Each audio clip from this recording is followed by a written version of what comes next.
విచిత్రాల నిధి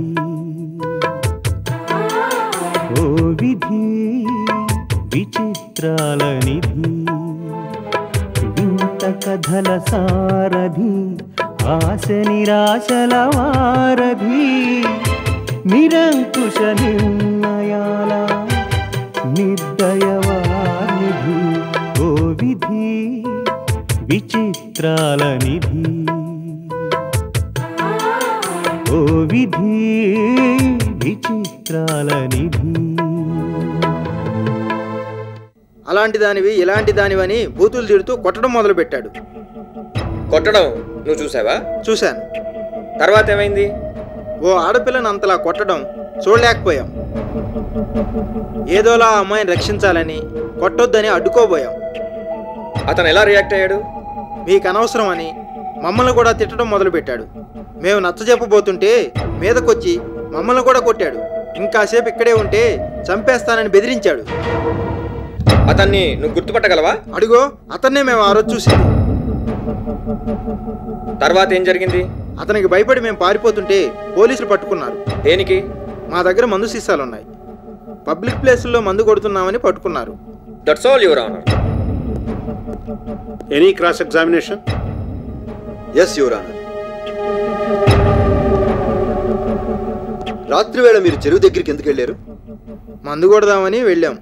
మీరు వెళ్ళేసరికి అక్కడ ఎవరూ లేరా? లేరు. కాసేపు అయిన తర్వాత ఏదో గొడవ వినిపించింది. ఏమిటో చూద్దామని వెళ్ళాం. IC.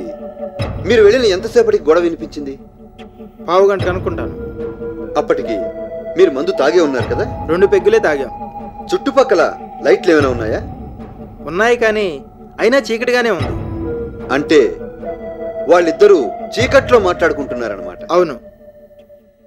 Please note this point your honour. గొడవ పడిన వ్యక్తిని మీరు గుర్తుపట్టగలరా? ఓ అడుగో, అతనే. బాగా గుర్తు తెచ్చుకోండి. డెఫినెట్ గా అతనే. ఎలా గుర్తుపట్టగలిగారు? ఆ రోజు చూశాను కాబట్టి. అమ్మాయిని చూడలేదా? చీకట్లో కనిపించలేదు. మాటలు ఏడుపు మాత్రం వినిపించాయి. చూడు బాబు, మీరు వెళ్ళేసరికి అక్కడ ఎవరూ లేరన్నావు. తర్వాత ఉన్నారన్నావు. లైట్లున్నా కొద్దిగా చీకటిగా ఉందన్నావు. అతన్ని మాత్రమే చూసి అమ్మాయిని నువ్వు చూడలేదంటున్నావు. చూస్తే ఇద్దరిని చూసుండాలి, కానీ అతన్ని మాత్రమే చూశానని ఎలా చెప్తున్నావు? అతను మమ్మల్ని కొట్టడానికి వచ్చినప్పుడు లైట్ వెలుగులో చూశాను. నువ్వు చెప్తున్నదంతా అబద్ధం. నిన్ను ఎవరో కావాలని పంపిస్తే సాక్ష్యం చెప్పడానికి వచ్చావు, కానీ నిజానికి నువ్వు అతన్ని చూడలేదు. కావాలనే తప్పుడు సాక్ష్యం చెప్పి కోర్టు వారిని తప్పుదారి పట్టిస్తున్నావు. That's all your honour. Any reexamination? No your honour. Next witness? Your honour, మరో సాక్షి పోలేయని విచారణ జరపడానికి అనుమతిని ఇవ్వాల్సిందిగా కోర్టు వారిని కోరుతున్నాను. Permission granted. పోలయ్యా పోలయ్యా పోలయ్యా.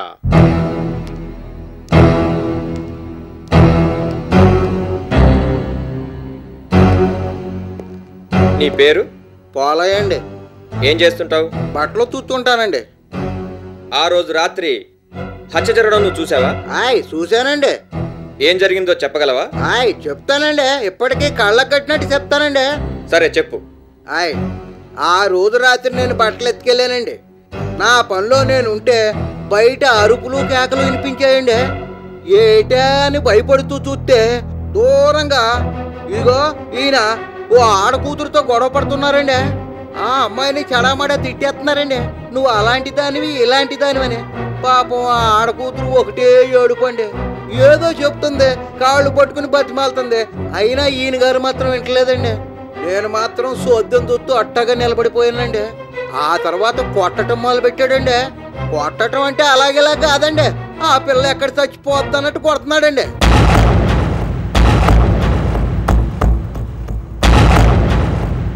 అప్పుడు కూడా నువ్వు చూస్తూనే నిలబడ్డావా? అదేంటండి అట్టగానేసినారు. ఓ ఆడకూతుర్ని అంతలా కొడతంటే సోత్తా ఊరుకోలేకపోయినానండి. దగ్గరికి వెళ్ళి వద్దు బాబు తప్పు, అట్ట కొడితే చచ్చిపోద్దని చిలక్క చెప్పినట్టు చెప్పానండి. అయినా బాబు వినుకోలేదండి. అలా చెప్పానని కోపంగా చూసి నువ్వు ఇక్కడే ఉన్నావంటే నిన్ను చంపేస్తానని నా వెనకాల పట్టాడండి. ఆయన చూస్తే నిజంగా చంపేస్తాడేమోనని బట్టల గిట్లన్నీ ఒగ్గేసి లగ్గెత్తేసానండి. పారిపోయి ఎక్కడికి వెళ్ళావు? అట్టాగే పరిగెత్తి ఓ చెట్టు సాటుకెళ్ళి ఏం జరుగుద్దా అని చూస్తున్నానండి. ఇంతలో ఆ బాబు ఆ అమ్మాయిని చంపేసి చెరువులోకి చెర లాగేసినాడండి. తర్వాత ఏమైంది? అది చూశాక 2 రోజులు మంచం దిగలేదండి. ఇప్పుడైనా రాకపోతునండి. కానీ ఓ ఆడపిల్లకి అన్యాయం జరిగిపోనాది కదండి. అది చూసి చెప్పకపోతే తప్పు కదండి. ఆయన్ని అలాగే ఒగ్గెత్తే ఇంకెంతమందిని చంపేస్తాడేమోనని సాక్ష్యం చెప్పడానికి వచ్చానండి. That's all your honour. Any cross examination? Yes your honour. నీ పేరు? పోలయండి. బట్టలు ఉతుకుతుంటానండి. రాత్రిపూట బట్టలు తూతావా? పొద్దుగాలు కూడా ఉతుకుతుంటానండి. అయ్యాల అర్జెంటు బట్టలు ఉండే రాత్రిపూట నానేసి పొద్దున్నే ఉతికేద్దామని బేగెళ్ళానండి. నువ్వు వెళ్ళినా ఎంతసేపట్లో గొడవ అయింది? ఓ అరగంట అయిందండి. నువ్వు వాళ్ళని చూసావా? చీకటి కదండి. అరుపులు కేకలు ఇన్ని దగ్గరికి వెళ్ళానండి. అంటే నువ్వు ఆ మనుషుల్ని సరిగ్గా చూడలేదంటావు. కొంచెం చీకటిగా ఉంది కదండి. ఆ అమ్మాయి గారిని అయితే మాత్రం సరిగ్గా చూడలేదండి. కానీ ఈయన్ని మాత్రం చూశానండి. చీకటిగా ఉందంటున్నావు, అమ్మాయిని చూడలేదంటున్నావు, మరి ఈయన్ని మాత్రం ఎలా చూసావు? నన్ను చంపుతానన్న వెనకాల వచ్చారు కదండి. కొద్దిగా ముందుకెళ్తే కాస్తంత వెళ్తురుందండి. ఆ ఎలుగులో ఈయన్ని చూశానండి. అంత రాత్రిపూట నువ్వు బట్టలు ఉతకడానికి వెళ్ళడం అబద్ధం. గొడవ జరుగుతుంటే వెళ్ళావు. ఈయన్ని మాత్రమే చూశానంటున్నావు, అమ్మాయిని చూడలేదంటున్నావు. ఇవన్నీ చూస్తుంటే నువ్వు అబద్ధం చెప్తున్నావని స్పష్టంగా తెలుస్తుంది. తప్పుడు సాక్ష్యం చెప్తే శిక్ష పడుతుందన్న విషయం నీకు తెలుసా? అయ్యి బాబోయ్, ఇందులో అబద్ధమే ఉందండి. వాడ కూతురికి అన్యాయం జరుగుతుంటే చూడలేక సాక్ష్యం చెప్పడానికి వచ్చాను. కానీ లేకపోతే బట్టలు ఒక్కేసి నేనెందుకు వస్తానండి? పుణ్యానికి పోతే పాపం ఎదురైనట్టు మధ్యలో నాకు చిత్తంటారేంటండి? I object your honour. అమాయకుడైన పోలయ్యను భయపెట్టి తను కళ్ళారా చూసిన నిజాన్ని అబద్ధంగా నిరూపించాలనుకుంటున్నారు. Objection overruled. Any further cross examination? That's all your honour. Next witness. Investigation officer your honour.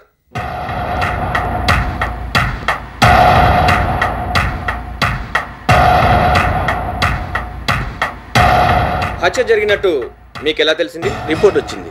ఆ తర్వాత హత్య జరిగిన స్పాట్కి వెళ్ళాం. మిస్సింగ్ కంప్లైంట్ ఉంది కాబట్టి ఆ అమ్మాయి తల్లిని పిలిపించాం. ఆవిడ బాడీని ఐడెంటిఫై చేశారు. సీన్ ఆఫ్ అఫెన్స్ని మేము ఫోటోగ్రాఫ్ తీసాం. బాడీని ఐడెంటిఫై చేసిన తర్వాత పంచనామా జరిపి పోస్ట్మార్టం పంపాం. పోస్ట్మార్టం రిపోర్ట్లో హత్య అని, ఆమె గర్భవతి అని తేలింది. ముందుగా భార్గవతిని ఇంట్రాగేట్ చేశాం. ఆమె అనుమానం వ్యక్తం చేసిన దాన్ని బట్టి, దొరికిన సాక్ష్యాధారాలను బట్టి ఈ హత్య దీపక్కే చేసుంటారని నిర్ణయించుకుని సెక్షన్ 302 కింద అరెస్ట్ చేశాం.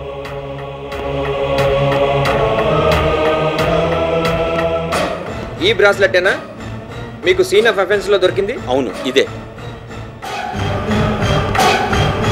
That's all your honour. Any cross examination?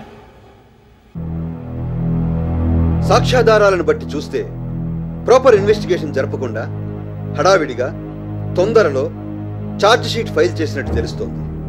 కాబట్టి ప్రాపర్ ఇన్వెస్టిగేషన్ జరపాల్సిందిగా కోరుతున్నాను. దొరికిన సాక్ష్యాధారాలను బట్టి నువ్వే భార్గవిని హత్య చేశావని తెలుస్తోంది. నువ్వేమంటావు? నేను ఈ హత్య చేయలేదు. అవన్నీ తప్పుడు సాక్ష్యాలు. నీ తరఫున ఏమైనా సాక్ష్యాలున్నాయా? లేవు.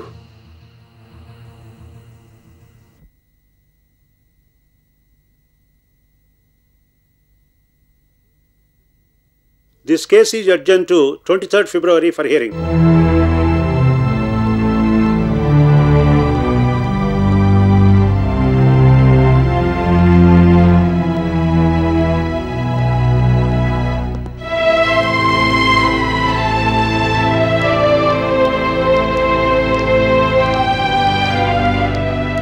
ఈ పోలీసు వాళ్ళు ఏ కేసు అంత తొందరగా తేల్చరు. మరి ఈ కేసులో అంత ఫాస్ట్గా అయిపోయారంటే నాకేదో అనుమానంగా ఉందమ్మా. నాకు అదే అనుమానంగా ఉంది కాశీ. ఎవరో కావాలనే మావయ్యని కేసులో ఇరికించడానికి ప్రయత్నిస్తున్నారనిపిస్తోంది. దీపక్ బాబు భార్గవిని చంపలేదని మనకు తెలుసు. కానీ ఆ పోలయ్యగాడు దీపక్ బాబు చంపడం చూశానని సాక్ష్యం చెప్తుంటే వాడిని అక్కడే లేపేయాలనిపించింది. ఏదైతే ఏం కాశీ, మావయ్యని దేవుడన్న భార్గవి అమ్మగారే మావయ్యకి వ్యతిరేకంగా సాక్ష్యం చెప్పారు. ఇప్పుడు ఈ సాక్ష్యాలు కూడా తోడయ్యాయి. కేసు రోజు రోజుకి కాంప్లికేట్ అయిపోతుంది. మావయ్య బయటకొస్తాడన్న నమ్మకం తగ్గిపోతుంది. నిజమేనమ్మా, మన లాయర్ గారు కూడా గట్టిగా మాట్లాడలేక నోట్లో నాలుక లేనట్టు ఉండిపోయారు. మావయ్య హత్య చేయలేదనడానికి మన దగ్గర సాక్ష్యాలేవీ లేవు. ఆయన మాత్రం ఏం చేస్తాడు? అన్నీ ఉంటే ఆయనేందుకమ్మా, మనమే వాదించుకోవచ్చుగా. దీపక్ బాబు అసలు బయటికి వస్తాడా రాడా అని నాకు భయంగా ఉందమ్మా.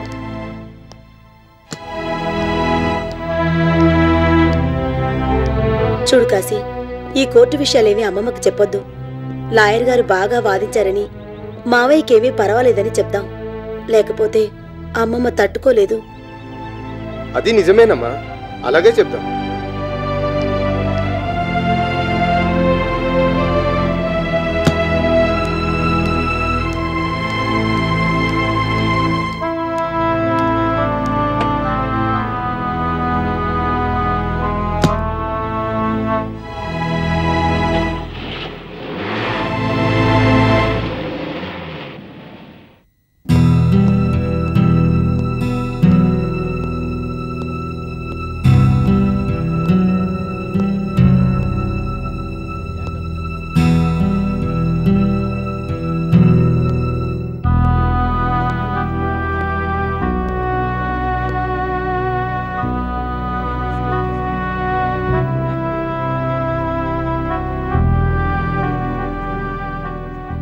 ఏటి బాబు అలాగున్నారు?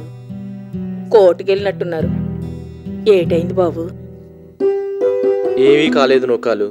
అదేటి బాబు, బోల్ డబ్బులు ఎట్టి లాయర్ని కూడా ఎట్టినట్టున్నారు. ఆ బాబు కూడా ఏటి చేయలేకపోనారా? సాక్ష్యాలు ఆధారాలు లేకుండా వాళ్ళు మాత్రం ఏం చేస్తారు నొక్కాలు? ఆ మాత్రం దానికి ఆలెందుకు బాబు? ఏమన్నా సాక్ష్యాలు దొరికితే వాదించి గెలిపిస్తారు, అంతకన్నా ఏం చేయలేరు. బాబు, నాన్నగారు భార్గవం చంపలేదని తెలుసు, కానీ చంపాడని సాచికాలు ఎలా దొరికాయి? అంటే అవన్నీ దొంగ సాచికాలు అన్నమాట. కోర్టుకు సాక్ష్యాలు కావాలి కానీ అవి నిజమైనవా కావా అన్న అవసరం లేదు. నాన్న భార్గవితో తిరిగాడనడానికి, హత్య జరిగే టైంకి నాన్న అక్కడ ఉన్నాడు అనడానికి సాక్ష్యాలున్నాయి. కానీ చంపుతుండగా చూసినోళ్ళు లేరు కదా బాబు. ఆ సాక్ష్యం కూడా తీసుకొచ్చారు. అదెలా సాధ్యం బాబు? అదే అర్థం కావడం లేదు. నాన్న హత్య చేశాడనడానికి రోజుకో కొత్త సాక్ష్యం పుట్టుకొస్తుంది. ఒక్కటొక్కడిగా అన్ని దారులు మూసుకుపోతున్నాయి. నాన్న బయటకు వస్తాడన్న ఆశ రోజు రోజుకి సన్నిగిలిపోతోంది. ఒల్లకండి బాబు, మంచోళ్ళకు దేవుడు ఎప్పుడు అన్యాయం చేయడు. నిజమే నోకాలు, ఇంతవరకు ఆ నమ్మకంతోనే ఉన్నాను. కానీ దేవుడు కూడా ఏమీ చేయలేనంతగా ఉన్నాయి పరిస్థితులు. డబ్బుంది, పలుకుబడి ఉంది, కోర్టులున్నాయి, లాయర్లున్నారు. కానీ జరుగుతున్న అన్యాయాన్ని ఆపలేకపోతున్నాం. నిర్దోషైన నాన్నని బయటికి తీసుకురాలేకపోతున్నాం. ఇన్నాళ్ళుగా నేను చేసిన తప్పుకి ఇప్పుడు శిక్ష అనుభవిస్తున్నాను. ఇందులో మీ తప్పేటుంది బాబు? ఉంది నోకాలు. నాన్న అంటే 2 అక్షరాలే అనుకున్నాను. నాన్నంటే అభిమానం అండాన్ని తెలుసుకోలేకపోయాను. ఎవరి మీద కోపంతో నాన్నని దూరం చేసుకున్నాను. నాన్నని గౌరవం కూడా లేకుండా ప్రవర్తించాను. మంచి చెప్పబోతే వద్దన్నాను. ఇంకెప్పుడు నీతులు చెప్పొద్దని కసిరు కొట్టాను. నాన్నను దుర్మార్గుడిగా, దోషిగా, బాధ్యత లేనివాడిగా, శత్రువుగానే చూశాను. నాన్న నా దగ్గరికి రావాలనే ప్రయత్నించేవాడు, కానీ నేనే దూరంగా ఉంచాను. నాన్న ఉండి లేనివాడిగానే మిగిలిపోయాను. ఇదంతా మీరు కావాలని చేయలేదు కదా బాబు. కానీ తప్పంటూ చేశాను కదా నోకాలు. ఇన్నాళ్ళు నాన్నని కాదని ఏం పోగొట్టుకున్నానో అర్థమైంది. తీరా నాన్నంటే ఏమిటో అర్థమవుతున్న టైంలో ఆయన పరిస్థితి ఇలా అయింది. బాబు, ఆరోగ్యం బాగోనేక నచ్చిందేవమ్మ గారు డేలా పడిపోనారు. ఇప్పుడు మీరు కూడా ఇలా బాధపడుతూ భయపడుతూ కూకుడుంటే నాన్నగారికి ఎవరు ధైర్యం చెప్తారు? నాన్నగారు ఎలాగ బయటకు వస్తారు? లాయర్ గారితో మరోసారి మాట్లాడి ఏదో నాగా నాన్నగారు బయటకు వచ్చేలాగా చూడండి బాబు. అలాగే నోకాలు, ఆఖరి నిమిషం వరకు నా ప్రయత్నాలు నేను చేస్తాను.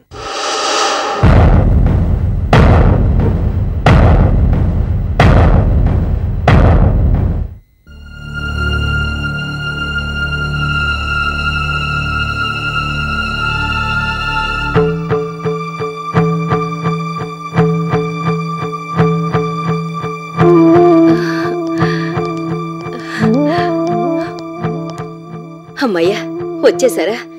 ఇంకా రాలేదేంటా అని కంగారు పడిపోతున్నాను. సంధ్య, మావ ఎలా ఉన్నాడు? బాధతోనూ బెంకతోనూ బాగా నీరసించిపోయాడా?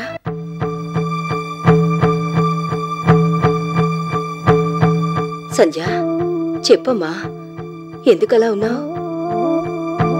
ఏం లేదమ్మమ్మా, మావయ్య బాగానే ఉన్నాడు. అయితే పర్వాలేదు. అమ్మ రాలేదేంటని అడిగాడా? పోనీ మిమ్మల్ని చూశాడా? చూశాడు. మీరేం మాట్లాడలేదా? ఇవాళ కేసులు ఎక్కువగా ఉన్నట్టున్నాయమ్మమ్మా. కోర్టు లోపల బయట జనమే. ఎంత ప్రయత్నించినా మావయ్యను కలవడానికి వీలు పడలేదు. ఇంతకీ కోర్టులో ఏమైందమ్మా? కేసు హీరింగ్ వచ్చిందా? చెప్పు సంధ్య. ఆ హత్య మావయ్య చేయలేదని, పీపీ గారు తెచ్చినవన్నీ దొంగ సాక్ష్యాలని, అందుచేత మావయ్యని వెంటనే విడుదల చేయాలని మన లాయర్ గారు గట్టిగా వాదించారా? సంధ్య, ఏమైందమ్మా? ఏమీ మాట్లాడడం లేదు. మళ్ళీ వాళ్ళేమన్నా కొత్త సాక్ష్యాలు తీసుకొచ్చారా? అవన్నీ జడ్జి గారు నమ్మారా? మావయ్యకేమన్నా అయితే నేను తట్టుకోలేను. ఏమైందో చెప్పమ్మా. మావయ్యకేమీ కాదమ్మమ్మా. నిజంగానా సంధ్య? అవునమ్మమ్మా. మావయ్య హత్య చేయలేదని తేలిపోయిందా?